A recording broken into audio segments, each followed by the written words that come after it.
Hey there, it's Sam with the new moon in Sagittarius forecast. We're going to have the new moon on January 1st, 2014, and the new moon is going to happen around 6 a.m. Eastern Time here in the U.S. Now this new moon is going to happen around 16 degrees of sidereal Sagittarius in the nakshatra of Purva Ashada. So this nakshatra is quite devotional. The symbol is a winnowing basket, which is kind of like a filter, filters out the wheat from the chaff, you might say. And it's very much about the discrimination in the mind that's necessary to separate good teachings from bad teachings, you might say. Yeah, you know, the good-bad paradigm is not my favorite one, but it just means teachings that bring you closer to your sense of beauty and joy, and ones that take you further away from it. As much as people might not think they have a teacher or that they have a, quote, religion or a belief system, we all do. We all believe in something. We all have hope in something. We all have an answer for the big questions in life. Otherwise, we wouldn't be alive, because we've all had to face the fact that, you know, we're going to lose people and eventually we're going to face our own mortality, and we have some answer for it. And that's really the Sagittarius principle. Often Jupiter is relegated to being called, Sagittarius is ruled by Jupiter. Many times astrology students and astrologers will say, well, Jupiter is spiritual. Spiritual, all the planets are spiritual. Jupiter is the part of spirituality that has to do with belief and religion. And again, you might say, well, I'm not religious. It doesn't necessarily mean an organized religion. It means what you believe in. That's what religion is. It's that part of spirituality, the belief, which keeps you on course.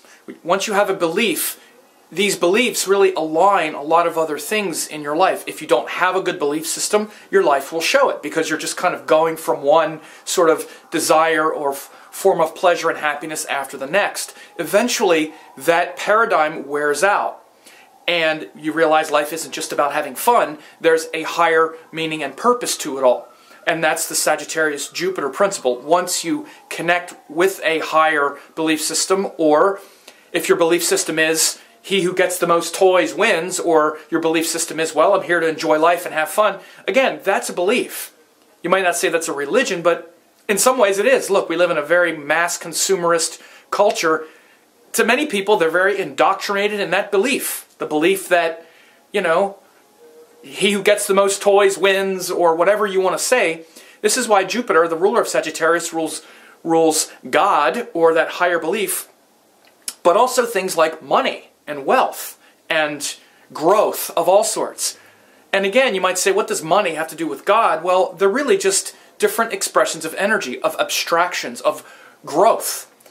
If we lack a good belief system, let's say, something that's authentically leading us to higher, to a higher resonance, then the way we are trying to expand and grow, which is Jupiter, is through some higher principle, some higher moral, concept, a sense of right and wrong and justice.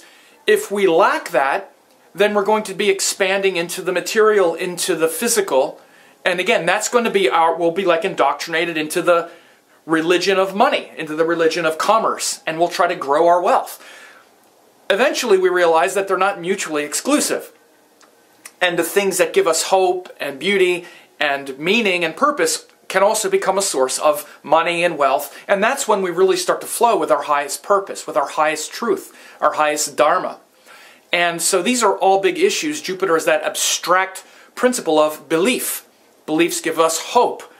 And again, in some ways it's very mundane, like if someone just has a family, which again, Jupiter rules children. What do children give us? Children give us a sense of meaning, a sense of hope, a sense of purpose. Once you have a child, if you don't have a sense of meaning yet, you're going to get it really quick, because the child is like more important than you, bigger than you. It's going to outlive you. It's going to grow. Big Jupiter concepts.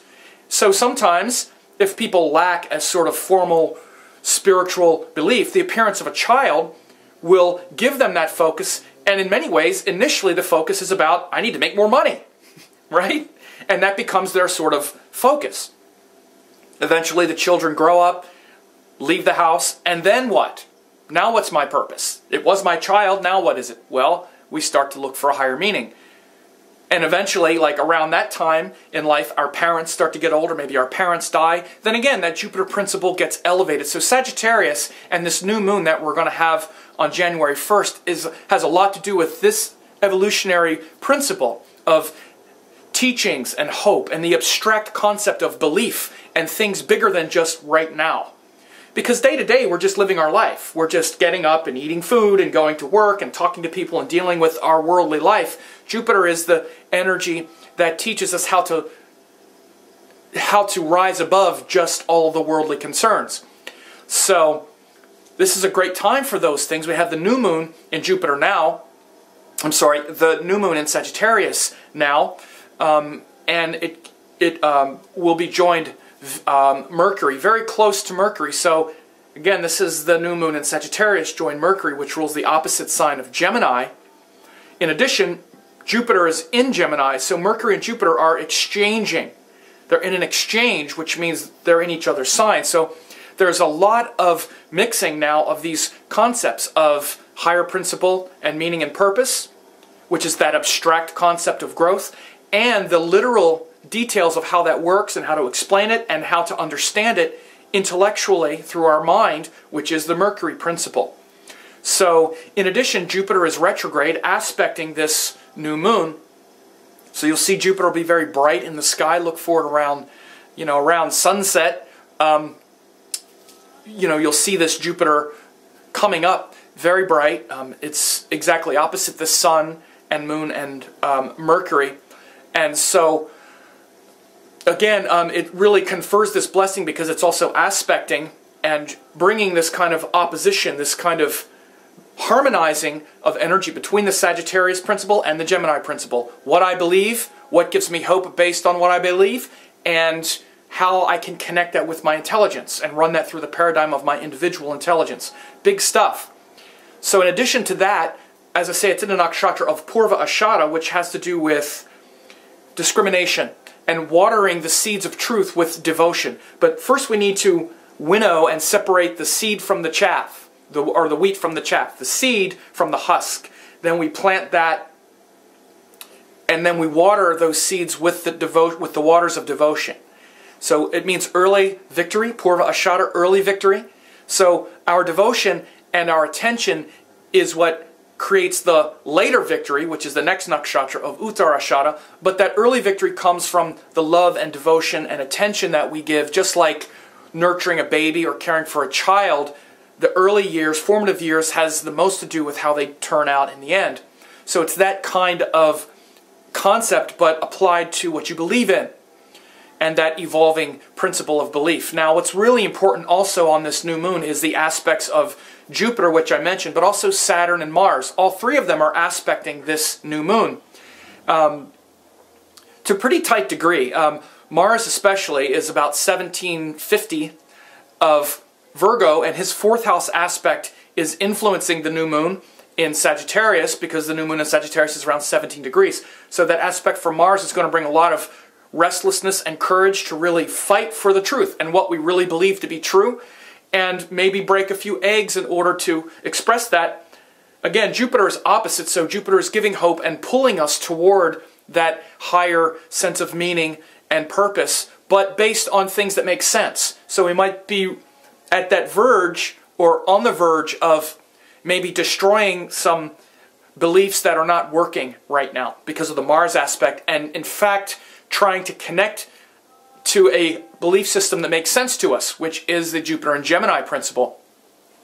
In addition, Saturn is also aspecting the moon, and Saturn brings determination, effort, and also the willingness to acknowledge our mistakes and to be humble and say, well, I've made a mistake before about this. I got all excited about some idea and I was wrong then, so I'm willing to concede that maybe I've made a mistake now, and I have a teacher that I need to let go of, or teachers or beliefs that I need to move on from.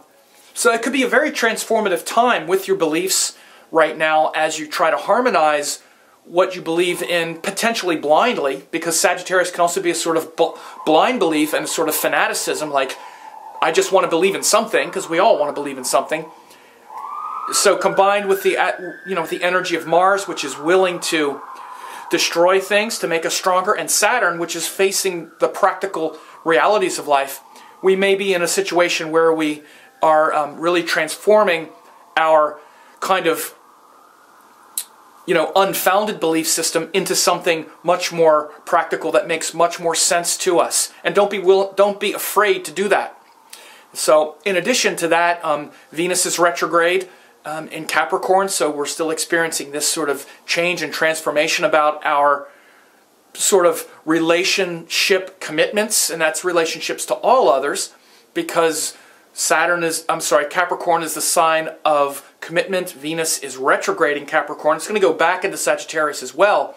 So right now we're still really evaluating those long-term commitments and investments that we have in people, and willing to look at them and introspect and look at our own, you know, place in them. So that's also a big cycle right now as Venus is retrograde. It's going to be aspecting Jupiter here soon. But big stuff to have the new moon coincide with the new year. And again, you know, these are different cycles of time. The new moon has to do with celestial cosmic time, and the new year has to do with the Gregorian calendar. Both of them are times of new beginnings. So I don't usually pay much attention to the Gregorian calendar new beginning, new year, but most people do. You know, it's definitely a thing that we use to mark a passage of time. So having these two things coincide is quite auspicious. So not only will your mind, based on culture, be really aligned around new beginnings, but your actual mind connected to the stars will also be conducive for that reassessment and recalibration for the new year. So hope you have a happy new year. And now I'm going to do the forecast for my members for all 12 of the zodiac signs. And I recommend one thing you could do for the new year: check out my member site, and you can get forecasts on the full and new moons to keep you in harmony with the cycles. You can try it now for only 1 penny for 2 weeks and see how you like it. But regardless, I hope you have a happy new year, and thanks a lot.